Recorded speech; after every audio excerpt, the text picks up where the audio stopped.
บายดีเนาะมันเราก็ได้ไปที่บ้านตะกังก็คือชนเผ่าตะกังเนาะแต่ว่าเราจะไปยามในบ้านก็คือบ้านตะกังเองก็คือเราอยู่เที่ยงหน้าฉะนั้นเราจะไปฝากให้กดไลค์กดแชร์กดติดตามเด้อเรากำลังที่จะไปแล้วต้องมีเก่าเด้อ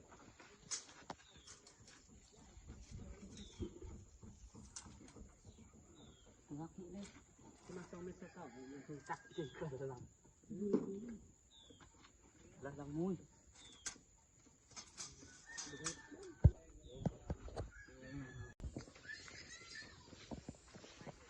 ไปต่อ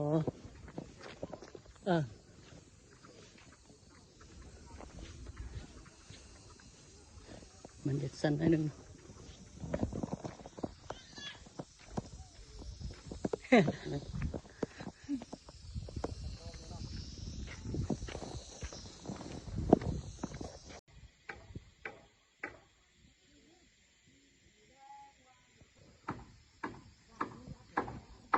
นี่แหละบ้านที่เราเคยอยู่แต่ก่อนเนาะ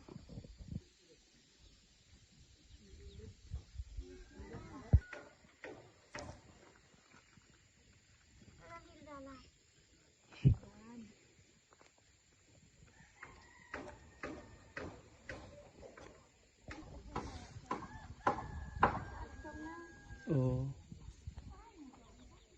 นี่แหละเฮือนในบ้านเนาะที่เราเฮ็ดสวยตะกี้ตอนเราอยู่นำก็คือตอนที่เราอยู่นำก็คือเราได้สวยกับเจ้า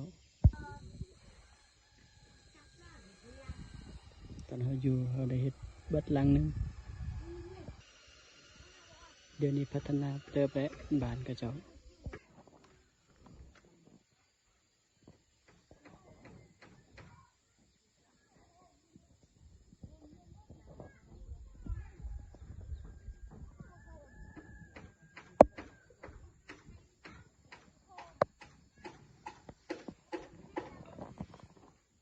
รีวิวเฮือนกับเจ้าก่อน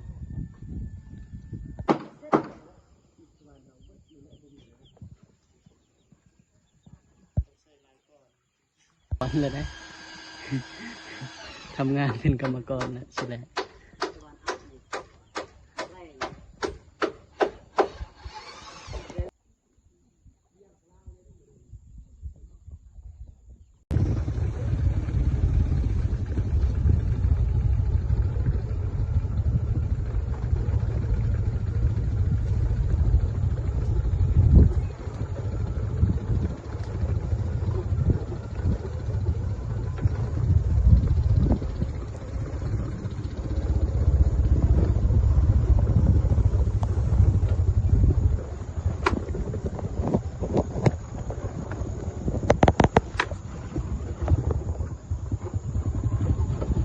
อยากสั้นหน่อยนึง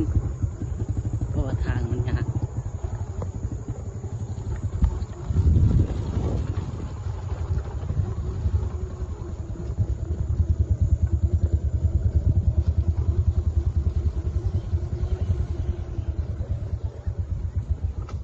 เบิ่งทางพี่น้อง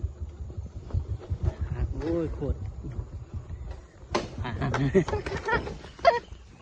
โอ้ยพี่น้องทางจะเบิ่งทางมันมืนมันเป็นคอยดิยากนะรถตัวนี้นะใจเย็นๆใจเย็นๆใจเย็นๆไหนมันหมดไปเลยซูเปอร์ลอยต้องเป็นแนวนี้แหละซูเปอร์ลอย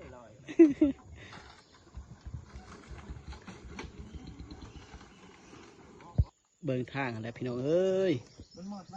เนาะเขาไปย่างเอาแล้วไปบริขี่รถเอาไปนี่เพิ่นก็อุกอังและทางยากพี่น้องเบิ่งนี่ทางยอมโตจับหอด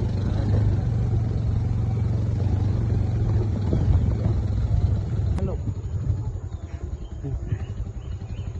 เบิ่งทางพี่น้อง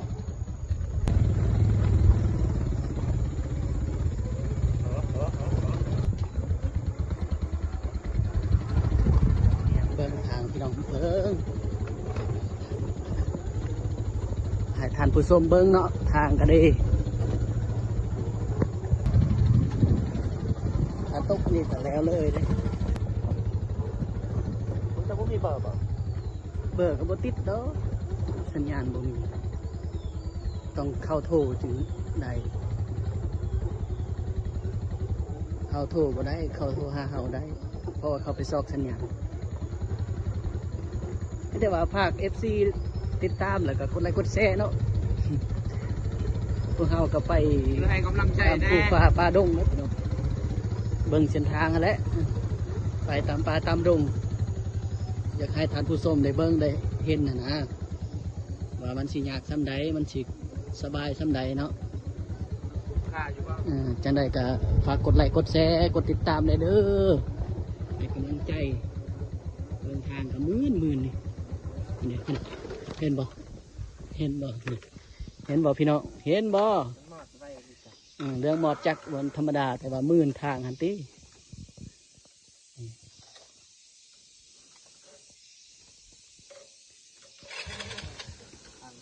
อ่าน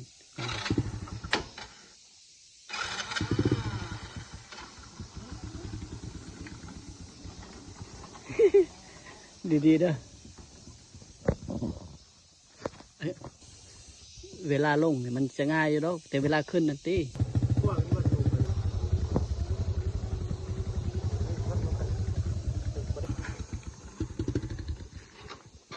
พี่น้องเอ้ยทางก็ยากพี่น้องเบิ่งความไกลนี่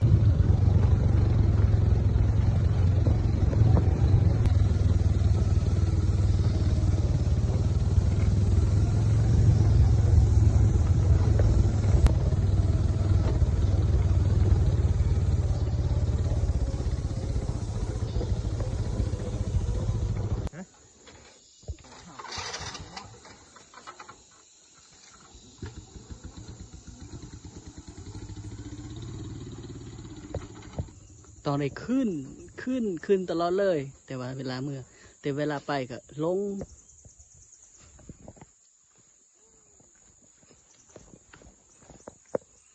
สีเบิ้งนี่ความยาก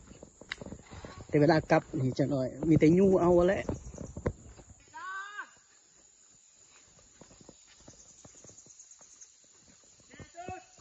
King of the king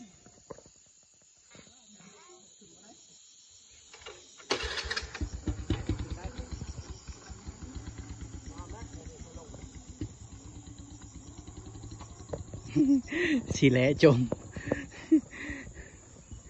สเพอรถจมแล้วว่าทางยากนี่บ่คุ้มเพราะว่าจ้างเราไม่ได้200,000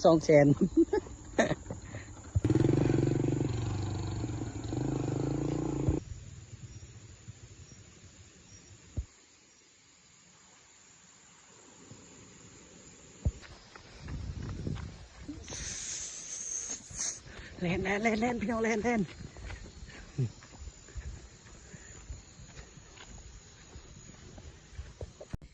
นี่ทางเข้ามา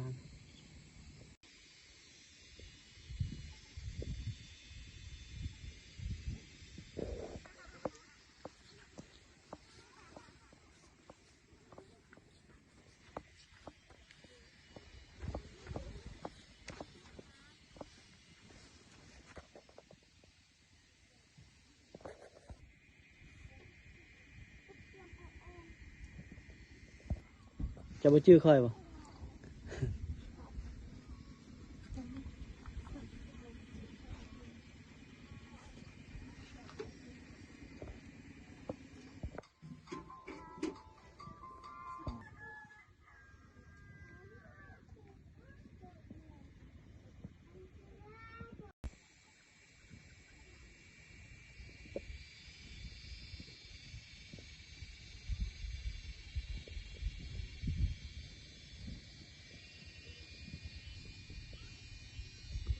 ธรรมศาสตร์ที่สวยงามที่หาบ่ได้คือนี่ทงนา